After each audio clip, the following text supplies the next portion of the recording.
Real DJing hashtag is something I came up with, I think about last year, a year and a half ago. It's just a hashtag. And so like any hashtag, it's always a little bit of a simplified idea, but at the same time, it's a way to sort of draw people's attention to anytime I want to make a point about something to the subject of DJing.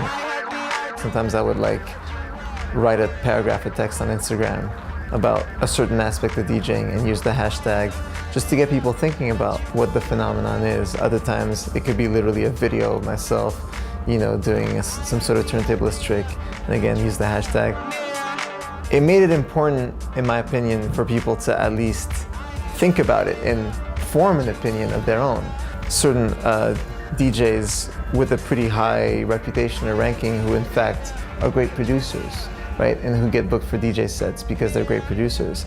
And I never want to knock anyone, I'm not criticize anyone when I say this, but I think it's important to sometimes think, well, is that person a good DJ though? And if they're not, it's cool. Maybe they have great songs and you can go watch them play because they can play their songs and it's great.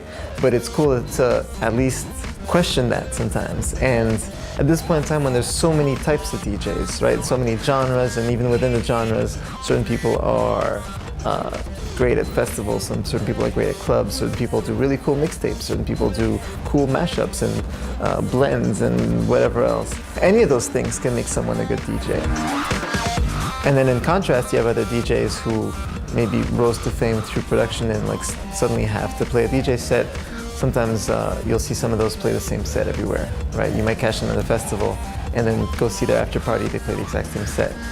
I'm not gonna stop anyone from, you know, getting a check, but I will say you're lazy. You know, so it's just a way for me to raise a few questions and get people to think about it, because it's a culture and a craft that I care about a ton. I've dedicated my life to it. You know, I started when I was prepubescent. You know, I started when I was 13, I'm 34, and I love it.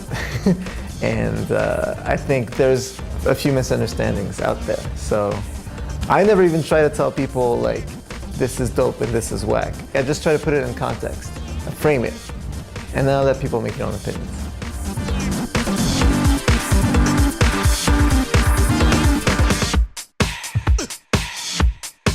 Just groove it.